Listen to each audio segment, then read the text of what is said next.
de tránsito aéreo, de los distintos servicios que se brindan para que ustedes puedan volar de forma segura.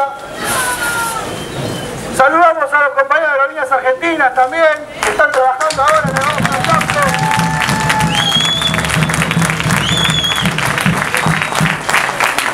Le decimos a los pasajeros que hoy por hoy la forma en la que el gobierno está encarando el transporte aéreo está generando que haya una situación de inseguridad permanente. Le queremos decir que los trabajadores que se encargan de controlar los vuelos que ustedes toman, hoy por hoy no tienen estabilidad laboral, se puede dar la posibilidad que pierdan la estabilidad, se puede dar la posibilidad que pierdan su trabajo, y una persona que tiene que garantizar que todos ustedes vuelen de forma segura, tiene esa intranquilidad, señores. Entonces es una situación grave.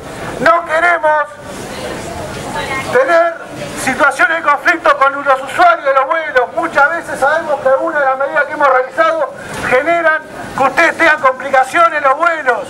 Sepan que lo hacemos porque queremos garantizar la seguridad de ustedes. Nosotros hacemos cosas para que ustedes vuelen de mejor manera, de forma más segura, que no haya riesgos. Ahora, díganme ustedes, ¿cómo una persona puede estar tranquila si no sabe si va a seguir teniendo trabajo? Si no sabe cuánto va a ganar, si no sabe si le van a cambiar las condiciones de trabajo, si va a pasar a depender de la sociedad anónima.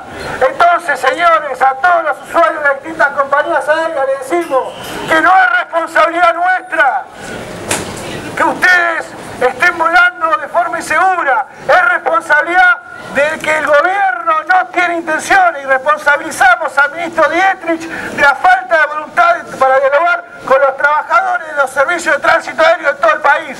Somos de ATE, somos trabajadores aeronáuticos y queremos que ustedes vuelen de forma segura. Queremos eso, somos totalmente, entendemos la situación de querer volar, pero ustedes entiendan también que nosotros para garantizar un buen servicio tenemos que tener tranquilidad. Una persona con tener un vuelo tiene que tener tranquilidad, y la intranquilidad que se está generando hoy es de parte de este gobierno que no escucha a los trabajadores, señores.